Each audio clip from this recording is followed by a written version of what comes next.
asking me this in front of everyone? I stared at my father across the long oak dining table, my pulse pounding so hard it felt like it might break through my ribs. The laughter and clinking of silverware had died the second he spoke those words. Harper, the family business is drowning. We need you to step in and save it. Before we begin, drop a comment and tell us where are you from and from which city you're watching our videos. And after watching the whole video, don't forget to tell us, what would you do in this situation? Be honest, tell me in the comments below. We read every comment. Let's begin. Dozens of eyes turned toward me. My uncles, aunts, cousins, all staring as though my decision would seal the fate of generations. The weight of their judgment pressed down on me, suffocating. I swallowed hard, the sting of betrayal already burning my throat. My father's voice hadn't carried even a shred of warmth. Not gratitude. Not humility. Just cold expectation. And then, as if twisting the knife, my younger brother Mason leaned back in his chair with that smug grin he always wore. Well, she's the one with savings. It's not like she does anything important with her life anyway. A few muffled laughs rolled around the table. My mother's lips twitched in what looked dangerously close to agreement. I wanted to scream. I wanted to throw the glass of wine in Mason's face. But instead, I inhaled sharply, tightened my grip on the edge of the table, and said through gritted teeth, "Fine. 150,000. I'll wire it tomorrow morning." The words left my mouth heavy, bitter. The tension snapped like static through the room. My father leaned back, smug relief flashing in his eyes, while Mason raised his glass as though he'd just won something. I pushed back from the table, my chair scraping loudly against the polished wood floor. "Don't thank me," I hissed, "because none of you ever do." That night, I lay awake, staring at the ceiling, wondering why I kept giving pieces of myself to people who never gave anything back. The walls of my childhood bedroom, where I'd once pinned college acceptance letters and written lists of dreams, felt like a cage. The next day, I transferred the money. $150,000. Years of working late nights, cutting corners, skipping vacations, gone in seconds with the click of a button. And then I saw it. Mason's shiny new car parked in the driveway, its chrome grille catching the sunlight like a slap across the face. He leaned against it, laughing with his friends, bragging loudly enough for the neighbors to hear. "Can you believe it? Dad finally trusted me enough to let me handle some things at the company," he boasted. "Guess who's in line for everything now?" The rage inside me coiled tight, like a storm waiting to tear the roof off the house. That evening, as if fate hadn't mocked me enough, my family threw a party. A full celebration, wine flowing, music blasting, relatives praising Mason as if he were the savior of the family legacy. I stood off to the side, the taste of bile sharp in my throat, my fists clenched so tightly my nails cut into my palms. Then the crowd shifted. Heads turned. The laughter thinned to silence. My husband, Lucas, walked through the door. He didn't look furious. He didn't even look surprised. He looked calm, calculated, a folder in his hand, the kind that meant business. He set it down on the table with a controlled thud. His voice cut through the silence, steady and deliberate. "The signed ownership transfer," he said, "effective immediately." Every glass froze midair, and for the first time in years, I smiled. The silence after Lucas's words was suffocating, like the air had been sucked out of the room. My father blinked, his fork halfway to his mouth, frozen. Mason's smirk cracked, his eyes darting between the folder and Lucas's face, searching for some sign that this was a cruel joke. "What? What do you mean, ownership transfer?" Mason stammered, his voice higher than usual, like a child caught stealing. Lucas's gaze didn't waver. Calm, steady, precise. "It means," he said, opening the folder and sliding the papers across the polished table, "that Harper now holds the majority stake in Collins Enterprises. Every asset, every decision runs through her." A ripple of shock ran through the relatives. Chairs shifted, glasses clinked against plates, whispers filled the corners of the dining hall. I let the weight of the moment sink in. My chest heaved with a mix of fury and vindication. Emotions I'd kept buried for years finally clawing to the surface. For once, the spotlight wasn't on Mason's empty charm or my father's iron grip. It was on me. Richard, my father, slammed his palm on the table. The wine in his glass rippled violently. This is ridiculous. She doesn't know how to run a business. She's soft. She's sentimental. Lucas, what kind of games are you playing? Lucas leaned in slightly, his voice measured. It's no game, Richard. You were desperate. You signed away control the moment you begged Harper for her money. This is the consequence of underestimating her. I locked eyes with my father, my voice finally finding its strength. You wanted my money, Dad, not me. You never wanted me. Well, now you've got both, and I won't be ignored anymore. Mason shot up from his chair, his voice trembling but loud. This is insane. I've been preparing my whole life to take over. You can't just hand her everything. Preparing? I snapped, my words laced with venom. You bought a car with money meant to keep our company alive. That's your preparation? A shiny toy for your ego? Gasps echoed from around the table. Mason's face flushed crimson, and for once he couldn't think of a clever retort.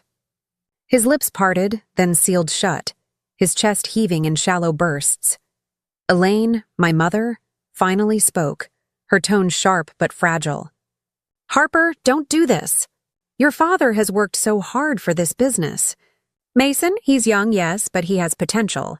We can guide him. I turned to her, my throat tightening. Guide him? You've guided him into arrogance, into entitlement. While I scraped and fought for every dollar, you praised him for simply existing. Don't lecture me about guidance. The room seemed to tilt, the weight of my words hanging heavy. Then Lucas added, his voice cutting clean through the tension. The documents are legally binding. Nothing you say changes that. Richard's face turned pale, his lips pressed into a thin line. He looked at Mason, then at Elaine, then at me. For the first time in my life, I saw fear flicker in his eyes. Fear of losing control, fear of being powerless. I stood slowly, deliberately letting the silence stretch. My heels clicked against the hardwood as I moved toward the head of the table. His chair. My father's chair. Without asking permission, I pulled it back and sat down. The leather was warm beneath me, carrying the weight of decades of decisions, dominance, and dismissals. I leaned forward, clasped my hands, and said quietly but firmly, from this moment on, things are going to change. The relatives shifted uneasily, unsure whether to look at me or avoid my gaze altogether. Mason collapsed back into his chair, his face buried in his hands. Elaine stared at me, lips trembling but silent. Richard finally broke the silence, his voice low and dangerous. You'll regret this, Harper. Power is not meant for the weak. I met his glare without flinching. No, Dad. Power isn't meant for the selfish. The tension snapped again, this time in my favor. Lucas placed a steady hand on my shoulder, his touch grounding me. Harper isn't weak, he said firmly, his eyes locked on Richard. She's stronger than anyone in this room, and it's time all of you learned that. For once, no one argued. No one dared. The party that had started with celebration ended in silence, the clinking of glasses long forgotten. No toasts, no laughter. Just the quiet reality that the daughter they'd dismissed had become the one they now had to answer to. And deep down, I promised myself, this was only the beginning. The next morning, the house felt different.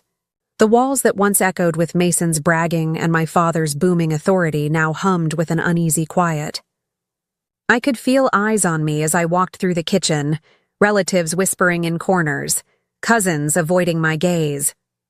Mason stormed in, his hair a mess, his face red from lack of sleep. He slammed his phone on the counter. Do you realize what you've done? His voice cracked, the words spilling like venom. I was supposed to meet with investors today. They won't even take my calls now. They said every decision has to go through you. I didn't flinch. I poured myself coffee, the rich steam rising like calm in the middle of his storm. Good, I said, my voice steady. That means the system's working. He grabbed the mug out of my hand and shattered it against the floor, shards skittering across the tiles. You think you're smarter than me? You think you can run this family? You're pathetic, Harper. Lucas appeared in the doorway, his voice sharp. Watch your tone! Mason spun on him, his fists clenched. Stay out of this. You don't belong here. You're not family. Lucas stepped forward, shoulders squared, his calmness more dangerous than Mason's rage. I belong with Harper. And if you want to test that, you'll lose. The air was thick, suffocating. Mason's nostrils flared, his chest heaving, but he didn't move. He knew Lucas wasn't bluffing. I bent down, picked up a shard of the broken mug, and set it on the counter between us. This is what you do with everything you're given, I said coldly. You break it. And then you expect someone else to clean it up. Not anymore. His face twisted, but he said nothing. He stormed out, slamming the door so hard the walls rattled. By noon, I was at the office. Collins Enterprises, the company my father built, the company I'd just inherited control of, looked different now. The employees' eyes lingered as I walked through the glass doors. Some curious, some doubtful, some quietly hopeful. My father was already there, seated in the corner office, as though the papers Lucas handed over meant nothing. He didn't look up when I entered. You're not welcome here, he said flatly, flipping through documents that no longer bore his name. I closed the door behind me, the click echoing like a final verdict. Whether you welcome me or not doesn't matter. This is mine now. His jaw tightened. You'll burn this place to the ground. You don't know what it takes. I stepped closer, placing my hands on his desk. No, Dad, I know exactly what it takes. I've been watching you cut corners, play favorites, and drown in arrogance. I won't make those mistakes. For the first time, his mask cracked. He looked up, his eyes bloodshot, his mouth opening but no words coming out. He knew I was right. I straightened, turning toward the door. From now on, every employee, every decision, every future step goes through me. You can either accept that, or you can step aside. Behind me, his voice came low, bitter. You'll regret this, Harper. Family loyalty runs deeper than contracts. I stopped in the doorway, the words sinking into me like shards of ice. Then I turned back, my voice steady. Funny. I never once saw loyalty from you. The office was silent as I walked out, but I could feel his stare burning holes into my back. That evening, another gathering formed at the house. Relatives were restless, anxious, their wine glasses trembling in their hands. Mason sat in the corner, sulking, his phone buzzing with unanswered calls. Elaine paced, muttering that the family was falling apart. I entered quietly, but the moment they saw me, the room hushed. Every eye tracked me like prey, or maybe predator. I stood tall, my voice slicing through the silence. You all threw a party for Mason when you thought he saved the family. You all cheered for him while he wasted what I sacrificed. Tonight you'll sit here in silence and watch as the person you dismissed takes control. Richard stood, his glass shaking. This isn't control. This is betrayal. Betrayal? I shot back, my words sharp as a blade. No, betrayal is asking your daughter for money while mocking her behind her back. Betrayal is celebrating a son who never worked a day in his life while belittling the one who did. Betrayal is calling me weak, until you needed me. The room fell to ashes. No one spoke. No one moved. Lucas stepped beside me, placing the folder back on the table. He opened it, showing every signature, every seal, every legal binding. There's no turning back, he said quietly. You all wanted her money. Now you'll answer to her power. My father's hand trembled as he set his glass down, the liquid inside swirling but untouched. For the first time in decades, no one dared raise a toast. And I knew, deep down, this was just the beginning of their reckoning. The following week, I didn't return to the house. I stayed downtown at the office that now carried my authority. I worked late, building strategies, meeting with lawyers, restructuring departments my father had let rot under negligence. Every contract, every email, every policy had my fingerprints now. By Friday, the first shockwave hit. A press release went out, my name officially listed as CEO of Collins Enterprises. My phone buzzed nonstop. Reporters, business partners, investors. Some doubted me, but most wanted meetings. They liked the idea of new blood after decades of corruption and stagnation. Back at the house, Mason was unraveling. I knew because my cousin texted me a video. Mason screaming at a bartender at some expensive lounge, drunk, bragging that, "My sister stole everything from me." He looked pitiful. I didn't respond. That night, I finally returned home. The house that once belonged to them was mine now. The lights glowed warm through the windows, but the energy inside was icy. I opened the door to find my father, mother, and Mason sitting in the living room. No relatives this time, just them. The true culprits of my pain. Richard's eyes were bloodshot, his jaw tense. "You've made your point," he said, his voice low. "You've humiliated us. You've taken everything. What else do you want?" I set my bag down, my heels clicking against the hardwood as I stepped closer. "I don't want your apology. I don't want your approval. I want you to live with what you created. A family that only loved money until it destroyed them." Elaine's lip quivered. "You're our daughter. We were trying to protect the legacy." "Protect it?" I snapped, cutting her off. "You tried to bury me in it. You made me a tool, a wallet, and when I gave everything, you threw your praise at Mason like confetti. Don't tell me this is about legacy.